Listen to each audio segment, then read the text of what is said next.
Welcome back to the Power and Purpose podcast. Today is a Saturday solo episode. I am Vanessa Soul, your host. Thank you so much for being here. Today is part two of the root chakra conversations that I've been doing. And I'm going to be doing a chakra series for the Saturday solo episodes whenever they're available to post. And then also, we're still on the root chakra, and there might be there might be three parts. So today's part two. Yeah, I don't think I'll fit it all in today. And then there is root chakra part one. So the link for that is in the description notes. If you want to go back to that one, it's a good episode. It's kind of light. It's not going to be as dense as today is. Today's episode might be a little dense, depending on where you're at in your journey or how much focus and time you have to commit to this.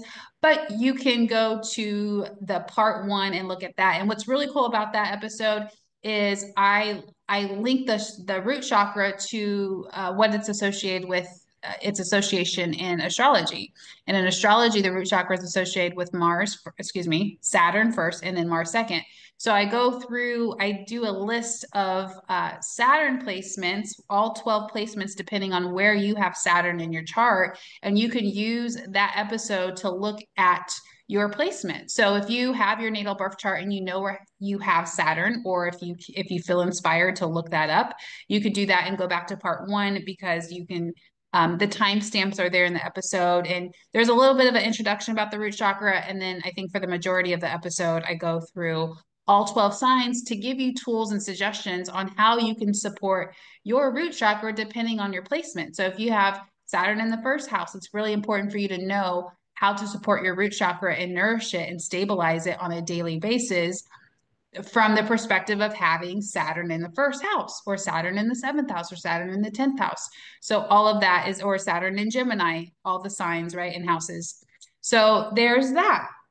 So today will be a continuation of that conversation. I'm not going to do much astrology, but it's going to be more info about the root chakra just to raise awareness. And my inspiration for this episode is I feel like a lot of people know about the root chakra. The chakra system has become very powerful, but very few people are actually embodying what it means to have an activated, healthy, nurtured root chakra. And I feel like very few people are actually dealing with root chakra issues and challenges that come up. This is just my observation. I'm not judging anyone. Hey, I've been doing this too at times, right? And I have to catch myself and come back to it.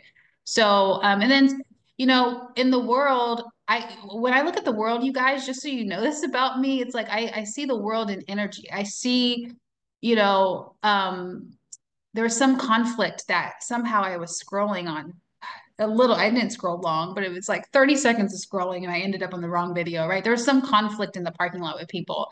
And I could literally just see the imbalances, the distortions or the misalignments in their auras that are associated with the different chakras. And these are the two people in the video. I mean, my vision is not like that all the time. It just happened to be activated because I was coming out of a meditation. I was kind of working with my abilities that day. So that's the lens I was looking at Instagram, or that Instagram video in on that particular day.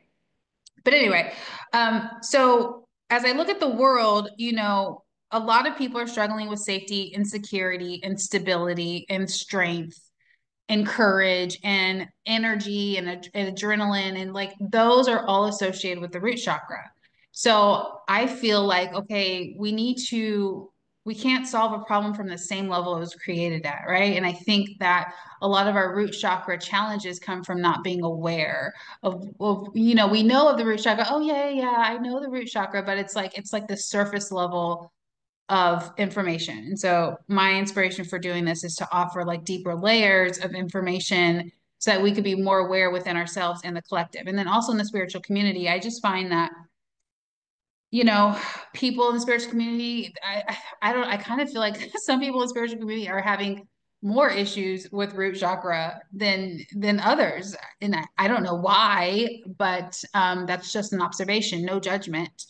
Um, and so I guess I kind of know why. When we open up to our spiritual gifts and abilities and consciousness, I mean, it is kind of fascinating to be in the ethers. It is fascinating to do astral traveling and to leave our body and to do all the things. And then sometimes there's just that imbalance between the energetic world and our physical body. So we have to have more awareness and commitment to still nurturing our physical body, especially when it comes to the root chakra, because that's the base of everything, and it's at the base of the spine. All right, so as we dive in, just to kind of recap, this is all in part one, but just to kind of recap, the root chakra is at the base of the spine, which is your coccyx. So if you need to look at a video, or not a video, a diagram on Google that shows where your coccyx is, look at that. It's in between the anus and the genitals. Okay, now the root chakra pulls energy from the earth and then it emits energy back down the earth. So there's this constant flow of energy going between your root chakra and the earth, especially if you're conscious of it. But even if you're not, it's still happening. But that is a rooting process that is constantly happening. Now, when you can have awareness around this, and do it consciously, it's so powerful. It with my clients, my everyone in my mastermind, like friends, all myself, I'm constantly guiding people through, hey, let's do some breaths and breathe up energy from the core of the earth. You can imagine it as any color, but the most important thing is that you literally imagine you're breathing up energy from the core of the earth into your body. And then oftentimes when we're doing energy clearings, we're discharging thoughts, emotions that have completed their process, or things that we need to let go, we're discharging that back to the earth, right? That is a part of that rooting process, which makes sense to me why this is called the root chakra.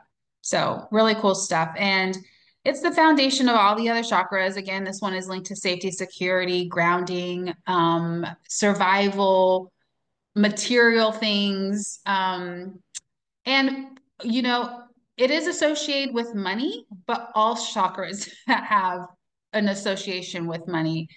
The root chakra is more like the money that we need for our basic needs, the money that we need for survival, the money that we need to pay the mortgage, the money that we need to pay the rent, to have consistent food on the table for you and your family. It's like the basic needs, money association, but all chakras are associated with money, just to put that note out there. So that's kind of like a recap. I'm trying to think, is there anything else I want to mention? The root chakra is activated the most from conception to 6 or 7 years old, because that's when we're coming into the material world. That's when we have, basic needs. Babies need to be fed, kids need to be fed. They have emotional needs and they have like physical needs. And so because the first 6 or 7 years are the most potent time for the root chakra energy, that also um it also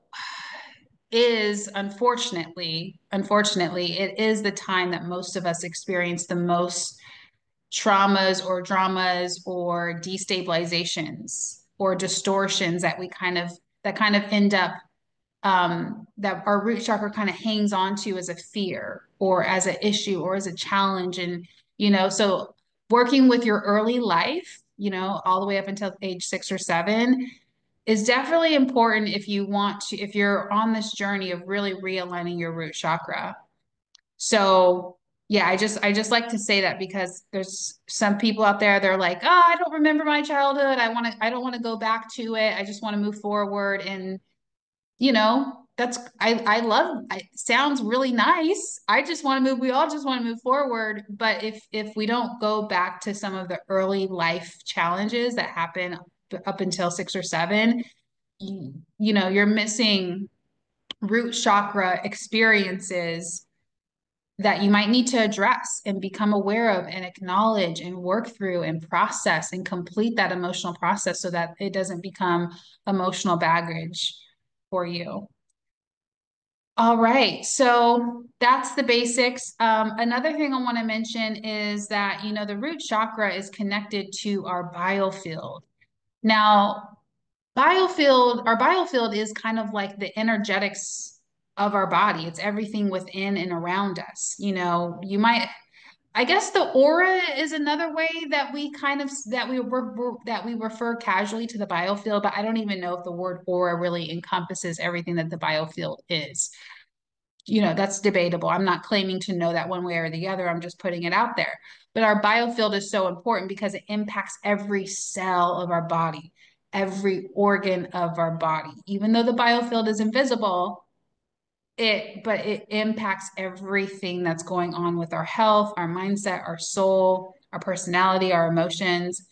So really important. If you feel called to look up the biofield online, do that so you can get the definition of it. And we don't talk about it enough in the energetic world or in the conscious communities, but it gives a little bit more science, in my opinion, to to auras. It gives a little bit more science and backbone to the concept of energy healing or Reiki or reconnective healing or any type of energetic modality, any type of energy medicine. And then another thing to note is that the root chakra, it is key for Kundalini energy that is within and outside of us. And, some people say it's dormant at the base of the spine. And it does rise. There's a process of it rising depending on what your lifestyle is. And so that having an activated root chakra and nourishing that root chakra and constantly doing things to support it, like physical exercise. We'll go through all that stuff later, but doing things to support your root chakra will also support the rising of Kundalini energy. So really, really interesting stuff. Let's see. And then as far as like the basics, other basics like red is the color of the root chakra. It's represented by a lotus of 4 petals. That stuff is also in part 1. You might want to go back to, but just to kind of note that there. Um, it's connected to our sense of smell, and because that's a primal sense, right? Our survival is connected to or smell, right? If you smell something that's like off, you're like, oh, wait a minute, let's pause. Or have you ever like you were getting ready to take a bite of food, maybe like some leftovers, and like you didn't think about if it was good or not, but like before you could put the spoonful of leftover in your mouth, you're like, whoa, whoa, that doesn't smell right. Like that you just avoided some food poisoning probably, right? And you kind of pause. So that sensory organ is connected to our root chakra, smell. And it was really interesting. This is a side note. It was really interesting during COVID. I lost my sense of. I got COVID. I mean, I felt like I only had the symptoms for 2 days, and I felt like it went away after 2 days. But my sense of smell being off, it threw me off. I mean, I had no appetite. Uh, now that I think back, I didn't know this at the time, but I kind of didn't feel safe enough to be. I mean, I had COVID, so I wasn't planning on being out in public anyway. But I happened to have been. I was already out of town, and I happened to be traveling home when I started to sense that I had COVID. Like I was already on the plane. Horrible, I know, right? But and by the time I got home, I don't know if again, it kind of took me some time to figure out that it was COVID. It wasn't very obvious to me. But anyway, I just didn't feel super safe to like do a lot. Even if I was going to be in my own car by myself and like go do something, I just like my energy, everything because of my sense of smell is just like that primal sense. And for me, I feel like I have an extra sensory smell. So anyway, that's a side note. And then another organ that's associated with your root chakra is the feet. It's responsible for obviously grounding and moving and that connection to the earth. So really, really important to use your feet. If you're sitting all day, try to use your feet. Try to go walking around. All right. So some energetic aspects of the root chakra is one, we're actually connected to our ancestors through our root. We're actually connected to our ancestors through our root. For better or for worse, right? Some of us have a lot of ancestral trauma that we feel like we're the cycle breakers and we're working through that on behalf of like our whole lineage. And then, obviously, but other times, and obviously, it's not all bad. I believe that we also get like a lot of our gifts and our talents from our family and our lineage and our ancestors. You know, my ability, my psychic senses, like I think I have three or four of the clair audience, or the clairs pretty strongly: clairaudience, clairvoyance, and clairsentience. Oh, and claircognizance. I believe that that's like an ancestral gift passed down on both sides of my family. So again, root chakra is connected with those ancestral gifts, and on the flip side, some of the drama from our lineage too. And so that's why ancestor work is so powerful. I haven't even done it as much as I would like, because I just know that there's so much there. And for me, I have to make the time for it. I feel like the way I prioritize my time is so meticulous, but I'm going to make time for that. So just bring that to awareness, right? Root chakra.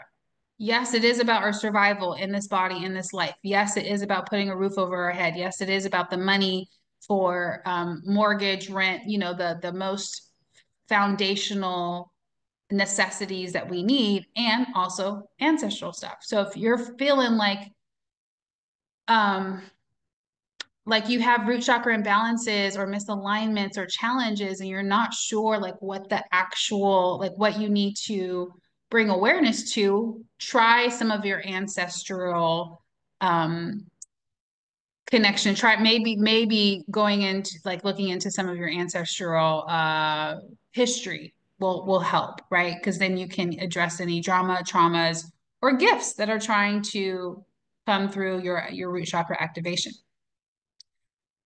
Alrighty, let's see. And the root chakra really does provide stamina in our ability to gather resources, in our ability to do things, right? To have energy. And so if you're feeling fatigued at times or often or whatever, chances are you might need to really support your root chakra a lot better. You might need to realign it. You might need to do some of the tools on an everyday basis to support it. And on a deeper level, you might have, I don't like saying the term blocked, like a root chakra block, because it's not really a block that we have in our chakra, but there is such thing as a chakra misalignment, or it being underactive or overactive. And there's really no perfect balance either. But like only you will know. And this is where human design, I can't get into human design in this episode, but we can understand what a balanced root chakra is like for an individual by looking at their root chakra in their human design chart.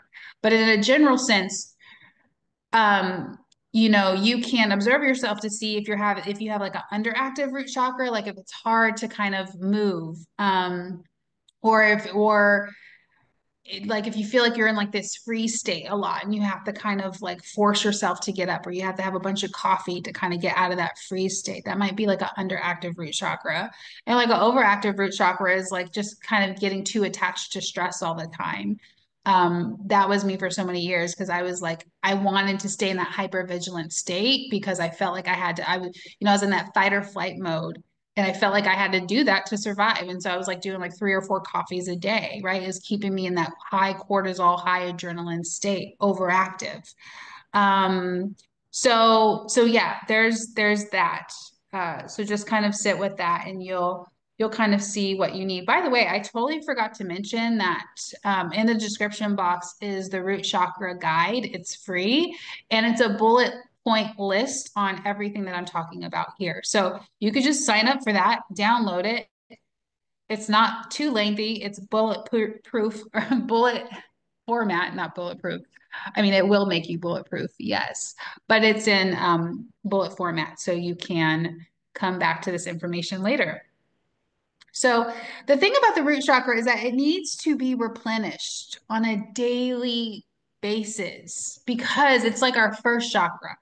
And it's the most important one, because it connects us to this physical plane. It connects us to the earth. Remember, we're constantly doing that rooting process where we're receiving energy from the earth, and then we're putting energy back down to the earth. And there's like this constant connection. Also, because it's the foundation of our life. It's the survival, the safety, and security.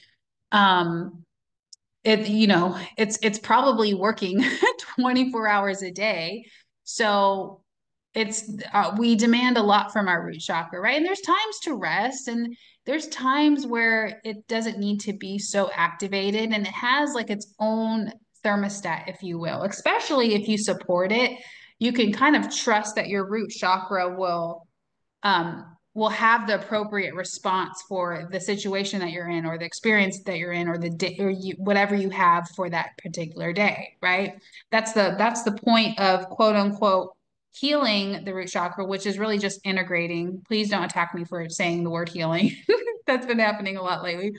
Um, so or yeah, just integrating your life experiences into your root chakra, so that way you don't feel like your root chakra is hanging on to fear from the past, or insecurities from the past, or um self-doubt, or just the drama and trauma from our life that might have been destabilizing at one time, or maybe our needs weren't met from our caregivers, or we weren't provided enough food, or like whatever the thing is.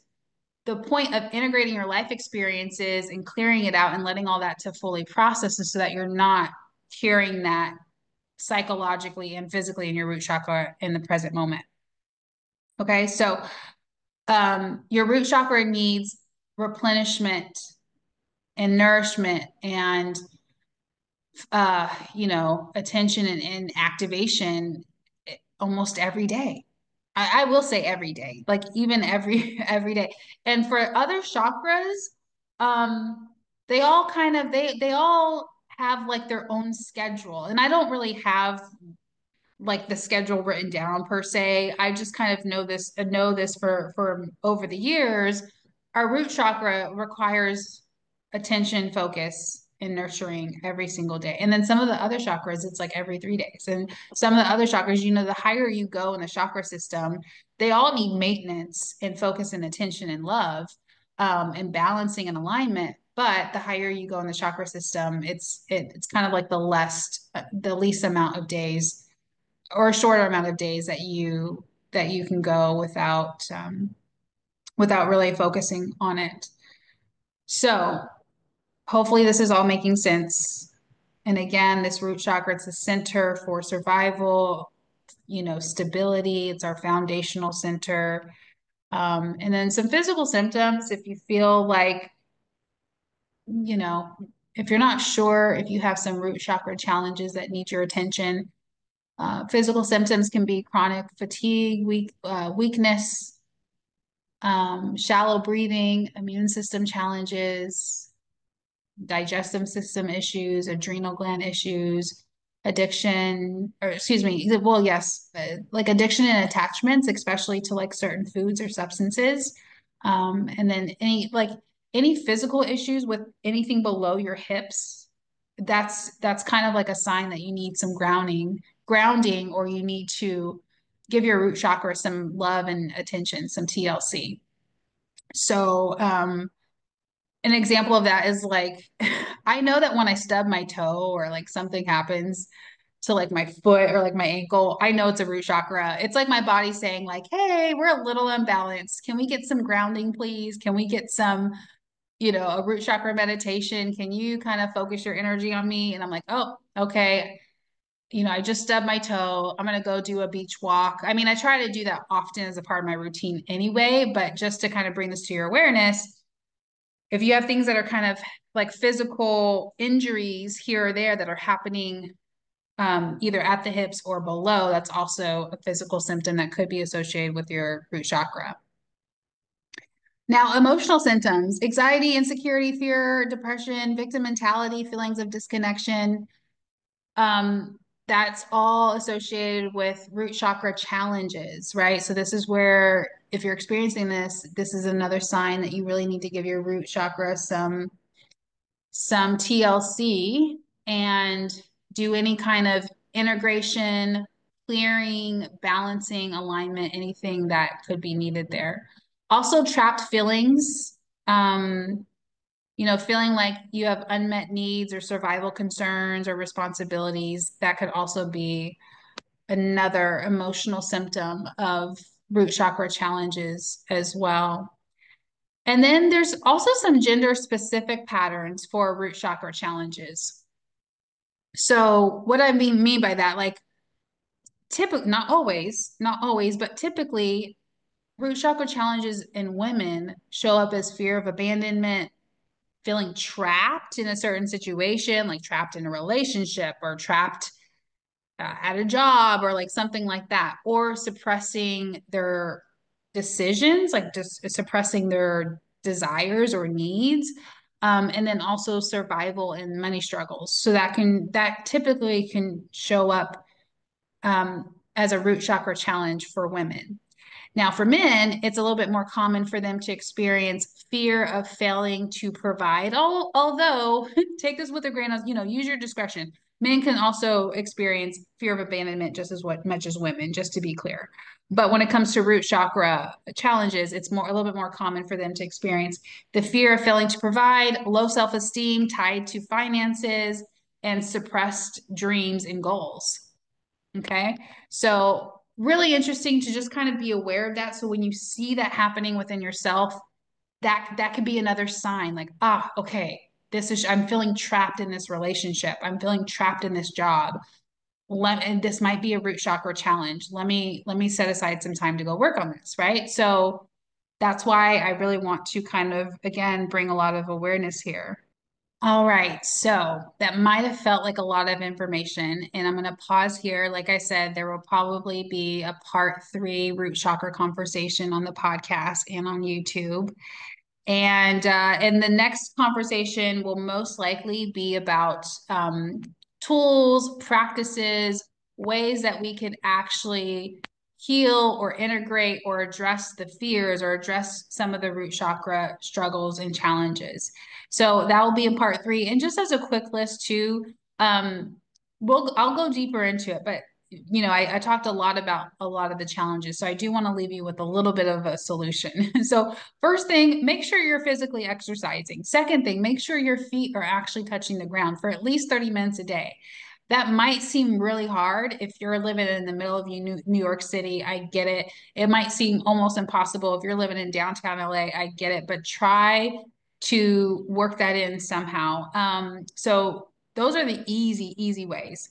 Exercise and your feet touching the ground. And then also, breath work and meditation, especially if you do like a meditation where you're breathing from the core of the earth into your root chakra, into your body, that could also really help. So I'll go through some deeper practices for realignment, integration, and healing the root chakra in the next conversation, part three. Thank you so much for joining me here today. Namaste.